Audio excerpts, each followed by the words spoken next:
Welcome to Advisicon Academy Training. Advisicon is a group of authors, teachers, consultants, and technologists who are passionate about helping organizations maximize productivity by leveraging the Microsoft technology experience. We have over 25 years of expertise helping teams build efficiency utilizing great project management methodology. So stay tuned for some dynamic training. Welcome everyone to Webinar Wednesday. This is Tim Runcie. I am excited to be here today to kind of lead you through a little of what we've been seeing in terms of improving your productivity, kind of reclaiming your work-life balance and making sure that you have the ability to really address the situations as they come up, especially in today's day and age. So of course, as you know, Advisocon's been doing a lot of technology. We do a lot of project management. And then the fun part of what we get to do is also work on the future of technology before it comes out, looking at how do people improve their work management, their task management, and their project program and portfolio management. And what's amazing about this is there's an entire weave of what we call task fabric, or how people get things done in terms of the work day, and the tools that are there are also starting to move into a place where you can start automating working through those. So today we're going to get into a little bit more about that efficiency balance with technology.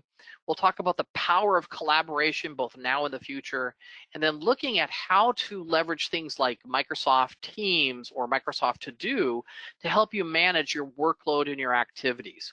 And then, of course, as you know, anytime you have questions, you certainly can send those to us. And what's interesting is we're talking about today about taking back what we call work-life balance. And of all the people at my company, typically that's one of the things that we focus on, is to try and make sure we get to work-life balance. And I probably should be probably the worst person to talk about work-life balance, because I truly love what I do and I love helping people do this. And so sometimes I don't even think about it as work, but it is important that you do maximize your productivity. How do you actually make sure that things get done, that you can do things more efficiently? And so as I looked at both over the last 27 years of working in project and program and portfolio management and technologies, I've had to learn a lot of tips, tricks, time blocking, things that say, how do I become more efficient so that, well, maybe I'm not working more time, I'm actually getting a lot more things done. So the idea today is getting balance or efficiency with both your technology and the things that you need to do. And I saw this quote by Karen Salmonson, and I thought it was a wonderful quote, which is, you know, Dorothy's never said there's no place like office, right? She said there's no place like home. However, with this whole coronavirus and COVID-19 and all the crazy things that happen, who would ever think that we'd be spending as much time at home? So again, this is where we talk about the ability for us to move in a place where we can collaborate, where we can actually work more efficiently. And there's a concept I'm going to put out here, and I think I'm just going to talk about this, and that is, well, I personally do not believe in social distancing. I do believe in physical distancing. And the idea of social distancing is that, you know, I don't necessarily need to put a distance between people if I can come together without violating that physical distance in order for safety, right? If I need to be healthy and safe, that may be something we have to do. But at the same time, we can use technology to help you bridge the gap so you actually are closer to home. So you can create that social connectedness with your teammates, your colleagues, and in many cases, whether you're physically distant or you're just in the next room. But the overall idea is that we want to make sure that you can look at how to collaborate, how you can streamline what you do and eke more efficiency so that you can get that time back to do things that are much more fun. So in terms of increasing your productivity, there's a lot of tools that are designed to weave together. And just I spent a week with Microsoft on some of the next future generation release technology stuff. There are some amazing, exciting things coming. I am literally under a gag order. I can't talk about those things, but what I can do is help lead you right up to the edge and help you be prepared for that. So I can continue to ask you to check back in, watch our blog post, watch for things. We're going to kind of release this information as soon as we can. So even though we might be collaborating more, pulling people in, creating views of what's getting done, the idea of it needs to be easy and it also needs to be secure is paramount. Well, as you know, this is no time like any other time, and as we look at whether it's you going back to pre-Y2K, or we're watching the dot-com, dot-bomb era, or the housing industry bubble that crashed, and then suddenly we had a financial ecosystem bubble a few years later, there's always something going on. And while you may not be able to plan ahead for crisis, we can plan ahead for how we can maximize how we use the tools. So I know a lot of people say, hey, look, I'm worried about my job, or perhaps I need to kind of improve my skills so that I can actually do more or become more valuable. This is a great way to learn from that. And so some of the statistics out there is that there are over 500,000 organizations using Teams. That number will be updated because it is actually greater. But the idea of 91% of Fortune 100 companies are using a collaboration technology like Microsoft Teams. And what's interesting is that today's statistics, where 2/3 of the world population is locked away under, basically shelter in place, and let's wait for this whole, virus thing to go away, that there are 44 million users using collaboration and task management tools every single day. This is an unprecedented time, and where technology has kind of rushed in to fill that gap and that void. So again, in terms of looking at Microsoft Teams and some of the tools that we're going to find in Office 365, Microsoft came out with an announcement that said, hey, this is free. We're going to give you basically a free usage of this. And even if you're on Office 365, you get to use some of these tools that I'm going to show you today for free. But again, Microsoft's even saying that they'll waive the fee for the next 6 months if you need to. If you have any questions about that, certainly check in with me or my team. We've got blogs, and we're posting about things that are being made available so that you can take advantage of these tools. Now, since we're talking about collaboration and productivity, let's also talk about the fact that if we are trapped under, a restriction of movement, or where we have to do, how do we actually have fun with our technology? So one of the hottest questions that's actually floating around right now, which is, I can be a potato on a meeting? And the short answer is, why, yes, you can be a potato, and you can be much, much more. The idea is that with some of the technology that you have, while you can also be more efficient, it isn't just about cranking in as much work that you can do. Sometimes having fun doing it is actually all part of it. So there's a whole component for filter for Teams, and I'm getting a lot of requests right now, which is people said, well, hey, I heard there was a manager who was on a meeting, and that manager could not figure out how to change themselves from potato. Basically, they made themselves a potato. And so everyone's laughing in the meeting, and they couldn't turn off the settings to make them a potato. So then, of course, the question really is how did I actually become a potato? So I'm going to tell you right now, and then we'll get into a little bit more fun and productivity there. But the idea is that if you want to begin using, say, for example, Microsoft Teams as a collaboration, task management, work management tool, there are a lot of apps that are out there. And you're going to find that this is really the world that we live in now, certainly with our mobile devices, but also the fact that we can download apps. There's one out there called Snap Camera. And if you've ever used Snapchat before, it's a similar concept, but the idea is that you can actually hook this up to your camera. And if you want to, you can use this with other tools, other collaboration tools like GoToMeeting, GoToWebinar, etc. But inherently, the idea is that basically you can download it. It's a free utility. You would go into Teams and you would actually set up that environment and just basically change it to use that. And so here is actually me as a potato. Now that's funny because all you can see is kind of my nose and my mouth and my eyes there. But the whole idea is that you can have a lot of fun while you're doing this, and at the same time, you can still increase your productivity. So what we're going to do next is drill in a little bit more around the productivity side, as I've kind of had some fun playing around with the overall idea. But what are some of those speed hacks, speed collaboration pieces? What are things that we can do to eke more efficiency out of that? And it's important to understand that even Microsoft's CEO understood, this is back many, many years ago, in terms of how to set this up, is that a team is how we get work done. Hence the idea, whether you're using things like Slack or using Microsoft Teams or you're using Zoom, there's lots of tools out there for this, but the idea is that there's a connectedness that you can have, but typically the idea around a team is that you come together to do not just chat, not just text messaging, but there's a lot more around that. So in understanding how to maximize the flavor and structure of what you do, for example, with Microsoft Teams, is that you need to understand a little about the team structure and the concept of something called single pane of glass, meaning that I can bring in information into a single team and I can share Power BI dashboards. I can have SharePoint sites. I can have Jira. I can have other third-party tools that are not Microsoft related, and I can bring them in. But yet in Teams, that's where the team comes to check off their list, mark their tasks done, hand out assignments, and then also have communication and store their files and create workflows. So you can do basically search for anything. You can automate almost everything in this environment. In fact, even if you wanted to spin up a little team request that said, hey, I need to order more inventory, I can figure out a slider, put a drop-down list. I can pick from a list. I can put a date. I can even digitally sign it and send it out and trigger workflow, or you can even set up bots. Bots are, a lot of people go, oh my gosh, a bot sounds really complicated. No, not really. We're talking about the ability to look at information and either update it or make decisions based upon facts that happen to be there. Great.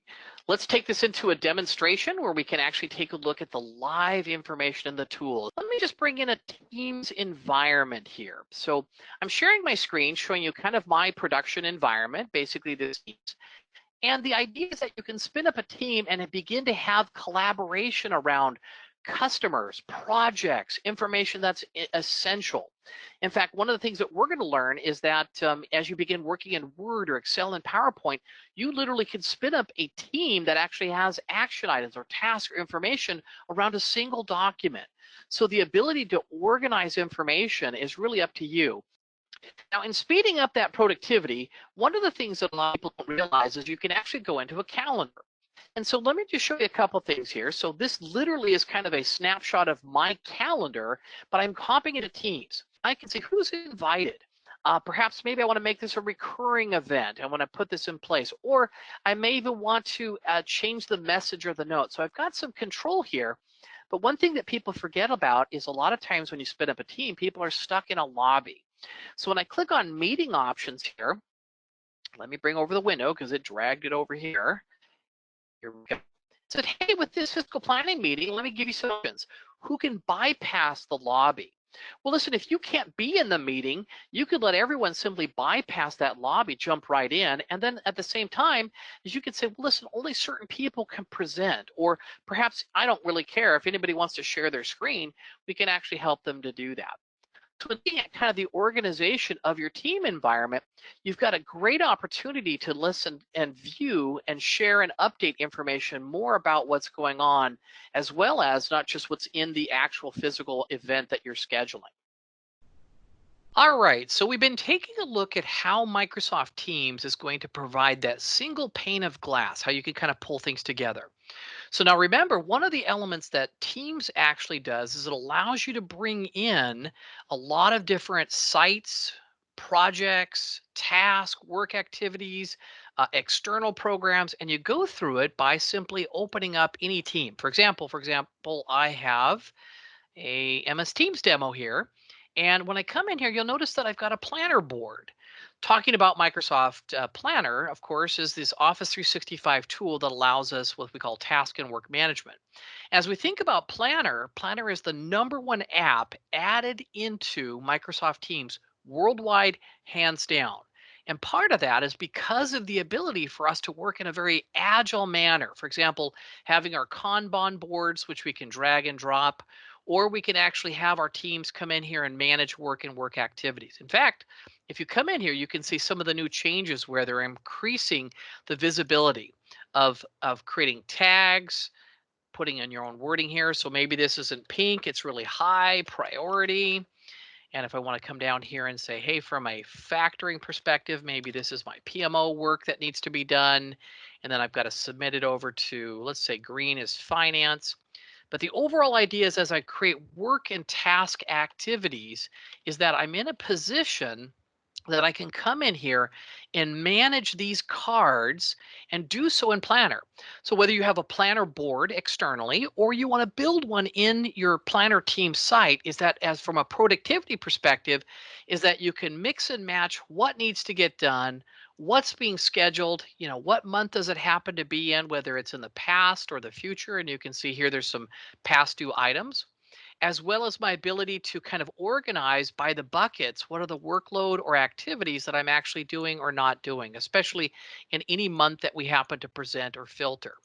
So having this board in here allows us to also include other items. So the whole idea that Microsoft is driving is that productivity, kind of bringing back control of the places that you don't have to hop to 15 different locations, is that we can set these up. And again, whether that's that project site, which says, hey, listen, I've got an entire SharePoint site that I've spun up, and I may want to track my documentation, my notes, my issues or risks. Or perhaps you've got a Power BI dashboard that your team needs to be looking at trouble tickets or items that need to be worked on. In this case, this is looking at Project Online at the demand and capacity of what's in motion. Or if you even want to come in here and either add modern or classic, you simply click on this plus tab and you're in a location that you can bring in your apps. Here it is if you want to bring in a planner board or spin one up directly, whether it's Power Apps or Power BI or even a website, which is very common. People will put a URL in. I've had even people talk about the fact that they're using Microsoft Forms to begin to collect information and trigger workflow. Or you can see in this example, we've actually created an Intel report for us, which is basically a Teams app that helps us look at task, work, issues, and we've kind of centralized it all together. Again, you could bring these in. And what's nice about that is it doesn't just have to be a planner board where we're doing task management. I may just say, listen, I've got my task being managed somewhere else, perhaps out in Jira. So one of the things that as an MVP, I get to kind of work with on some of the future technologies that are coming in. There's some exciting things that are coming for teams, things that I can't talk about where we'll really talk about better task and work management. But be thinking about the ability to say, hey, look, I'm going to create basically these boards or I can create these tabs that allow me to bring the right information, the right work activities, the right list, the right SharePoint sites into one place so that as a team, collectively, we can come in, we can work on those, and we can make sure these items get done. Of course, Planner is a great tool, the ability to create cards. You can add comments and attachments. You can create checklists. In this case here, if I'm working on a workshop summary presentation, I might want to do plan, the post, review, organize the documentation, And I can go through here and continue to add these, which is review for final sign off. And I can come in and check these off each and every one. Drag, drop, update, very handy, very easy to do. Again, taking control of the work and the task activities is part of the story. And we're going to find that even the planner board that we see here in Microsoft Teams is also going to have a roll down environment into our next feature. So Teams is something that you're going to see more and more of. And as excited as I am just to use a good technology, I'm going to pause for just a moment to impress upon you how important this is in the Microsoft ecosystem. Satya Nadella said this is how teams get work done. Basically, this is how things get done. The investment that Microsoft is making will be continually to use Teams as a central hub. And so you're going to see some amazing, great capabilities appear in Word and Excel. There's new versions of even Project now that fold in here. But Teams is kind of the central component that allows our team to come together, infuse task, work, and other items for productivity. So a lot of people, this will be your one-stop shop. I'm going to introduce a couple key things for you, and then we're going to drill into Microsoft To Do, because there's a lot of things that both Project or Planner or To Do are designed to do, but it's important to understand where are you in the spectrum of getting that work done. So if I think in terms of the big picture, like all the way at the top of the staircase, you climb up to the very top where we have project, program, and portfolio management. You've got this demand and capacity planning. You're doing earned value, doing forecasting. We're doing KPIs and dashboards. It's a great tool for that. But most people live right here in this work management section, which says, I got to manage my workload or the workload with a team. But inherently, that buck always stops in what we call task management. That means what are the things that you need to do? And in going that direction, to understand task and work management connections that are out there are pretty broad, meaning that you might be taking action items from OneNote. I might be in a chat window and I'm just typing these things up. I might be on a SharePoint site and I spin up my OneNote and I'm just capturing notes and I have action items. You might be in a browser looking for information, or Outlook, or perhaps you are using project management tools. You might even be using Dynamics, or you're working your way through using Alexa and Cortana to say, Cortana, make sure I do this. Well, these are ways that we can surface tasks and work that needs to be done. And as we begin to centralize on what is that task management foundation, this whole central component is really what you want to zero in. We have a task management tool in Outlook. It's actually called Microsoft To Do. And for those of you that used to keep track of tasks there, we'll take a look at that in a moment. It really is to do. So as I'm capturing email, or I'm having conversations in Teams, or perhaps I'm using some of the project management tools, we ultimately want to make sure that we can see what we're able to work on. In the process, it's important to understand that, how do I use this product called Microsoft To Do? So first off, let me just tell you, it's free. And when I say free, it's free, right? Meaning you don't even need Office 365 to get this. You could just do this at home. In fact, one of the things that we're going to start seeing in the future is that Microsoft is going to differentiate between things for the business and what's called life. Meaning that as a personal individual, when you go home, there's things that you need to do. Wouldn't it be nice if you actually had some of the same type of flexibility and capabilities in managing your personal life as you do your business life? Can we separate? Can we parse them or make them the same? So that muscle memory will stay very close together. There are two versions of Microsoft To Do. There's a web version and there's a desktop version. Now, my preference is I like to use the desktop version because I can make it pretty and I can change the background, and it just is quick to fire up and run. But it does connect with all of the data that you're using in other places. If you're a nonprofit and you're in the middle of Africa and all you have is barely getting a cell phone reception, you can actually fire up Kaizala, which is basically the same type of component as you have in Microsoft Teams, but we're not asking for an internet cafe to be available. We could just use your cell signal to do some of the same type of things. But inherently, the idea is you're going to surface tasks. For those of you that used Office 365 Planner, again, these flow down into Microsoft To Do. Outlook task is To Do, and of course, we want to have some sort of a catch basin for us to capture all of these.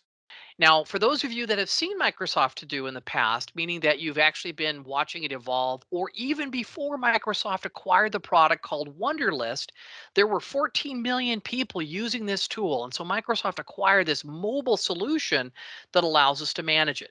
What I like about this, in fact, this is kind of where we jump right back into To Do, is that this is a free tool. In fact, let me just maximize this so you don't see my slide deck there. But whether you're on Office 365 or not on Office 365, you have Microsoft To Do, which is designed to be a task management tool. So the idea is that if you are on your mobile device and you want to keep track of work, activities, tasks, To Do is where things are going to flow to. In fact, we're going to see a continued evolution of allowing us to search, find, and manage information here. So let me show you how Microsoft To Do is set up and how it can help you basically stay on track with work and work activities. What's been kind of fun in the last couple decades is watching people wrestle, say, for example, with project going, oh my gosh, I need demand and capacity planning. I need earned value. I might even need to have details around looking at time and schedule and milestones. But when we really look at what people are doing on a day-to-day basis, Microsoft To Do is designed to help you quickly organize and track information coming from multiple sources. So think of it this way. If I jump over to Outlook, in fact, let me just bring Outlook here. The Microsoft To Do function really is this task list. So if I come in here, you're going to recognize a few things here in just a moment. For example, if I want to go through and create tasks that might be coming out of Dynamics, or I have assignments or activities that need to be done, I might want to create my own list here. I can manage them directly in Outlook, but that is the exact same tool here. For example, if you look here, this is my running to the store list. If we go to Microsoft To Do, we can synchronize this directly into, aha, look at that. There's my running to the store list. And now I've got an opportunity for me to basically check these off, mark them done, finish them. I can set the priority level by flagging these. You'll notice I'll click on the star and make it solid. And what I can begin to do is organize work activities. And one of the things that's happening with Microsoft To Do behind the scenes is there's actually artificial intelligence that's looking at all your assignments, saying, hey, listen, an email came in from your boss. And while you were in email, you actually jumped out there and said, hey, listen, I've got activities. I better follow up on this.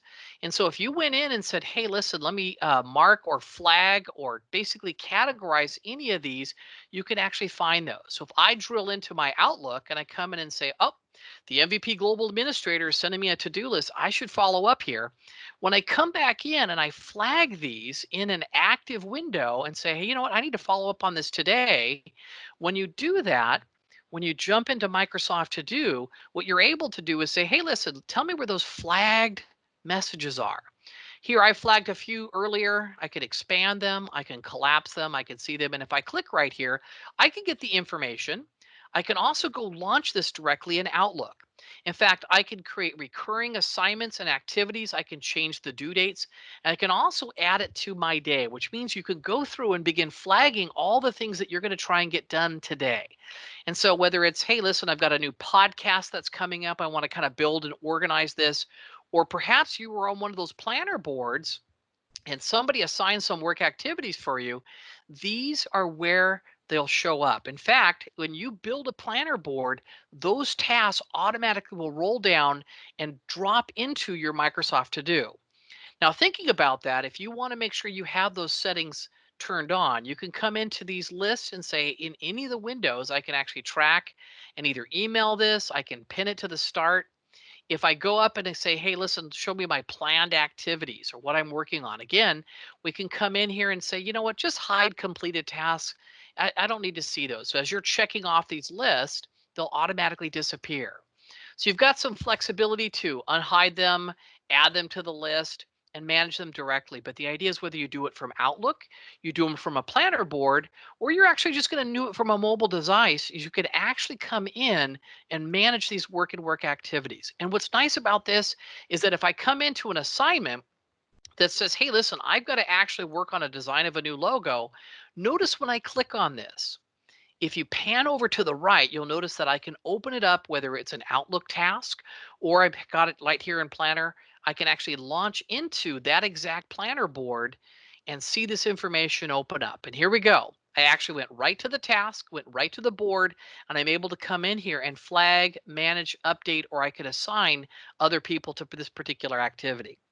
So again, To Do from a mobile perspective or whether you're using your computer allows you to be able to create tasks as well as check them on or off. You can sort by priority or importance.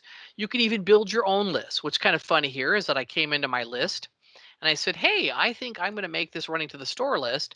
What I'm going to be able to do is I can manage the theme or the background, or you can even come in and say, listen, I want to rename this list. I've had a lot of people ask me, how do I actually get the pizza on there? And what's funny about this is that you can actually add different icons into here. So if you go to the beginning, you can actually pick and choose. What's nice about this is you can actually use some of the new features of Windows 10 if you're on that. And if you hold down the Windows and the semicolon key, you can actually come in and say, hey, listen, since we're talking about running, maybe I want to speed this up a little bit. I can come through here and pick different types of images that says, well, listen, you know what, I'm just going to fly there. And again, you can add these directly. So a lot of fun is just kind of mixing and matching the tools that you do have, as well as leveraging kind of the Windows platform can help you organize, manage, track, and report these. And again, whether you're building those from a planner board, which says, hey, listen, I might have been over in Microsoft Teams and I'm adding artifacts, or I'm making sure I'm getting assignments, or there's things that are in buckets that need to be reviewed, all of this will flow down into your task list and say, listen, if I've got something assigned to me, I can look at the priorities, I can look at the dates, I can go through here and I can mark them done or not done as I see them. If you want to see your checklist, you can come in and say, you know what, let's make sure we show completed tasks.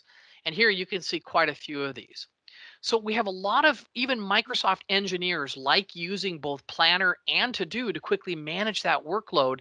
And then existing, maybe whether I'm using it in Outlook or I work in Teams and bring those pieces together, is that I've got this information set up for me to track, work and work activities. A lot of these things would never exist in a full-blown Microsoft project schedule, or even in Modern Project, which is the new tool that Microsoft is just releasing and beginning to pour a lot of investment in terms of task and work management, project program and portfolio management. They're all steps that start at the beginning, from task management to the next step, which is work management, to project management, to program management, to portfolio management, but they're all part of that same spectrum. And so using this, there's lots of little tricks you can kind of play around with here in terms of adding your own list or flagging email. But the idea is that you don't have to necessarily worry about, hey, was that in Planner? Or hey, did I do that in Outlook? You can go to Microsoft To Do and you can see that pulled directly in. Whether you do or don't have Office 365, again, this is a free tool and it's an opportunity for you to manage that. So again, thinking about the tools that we have here, again, you want to make sure that you are in a place that has a lot of good details for you to work with. And the overall goal is that you can take advantage of the work and the work activities that you do have. Now that Office 365 is free by Microsoft for the next 6 months, and they might even extend that out further, if you're already on Office 365, you get Microsoft Teams for free. That just actually comes with it. You also can use Planner as well, but Microsoft To Do doesn't even need any of that. You can just download it today and start working with those. But the idea is that it's agile, it's fun, you can centralize the information and tasks that you do, and it's an easy get in, get out. It's also a mobile first platform, meaning that you're leading from a mobile environment, and it works across all the native feeds that Microsoft has around those tasks and task information. So I know I've covered a lot of information today. And so I encourage you that if you have questions, of course, you can always reach out to us now or later, or even if you just kind of have to digest this for a bit, replay it a few times. I think that's great. But inherently, the idea is that as Advisicon continues to educate and teach, and as we're about to launch our podcasts that are going to come out, I really encourage you to keep coming back, checking back. We're going to help you understand ways that you can improve your productivity, get some sort of work-life balance, if you will, or maximize your efficiency that says maybe you weren't in a place where you can manage by walking around. But what we can do is we can actually ensure that we are productive and we are not feeling like we are so distant from those we have to work with. Again, have a wonderful rest of your day and thanks for watching.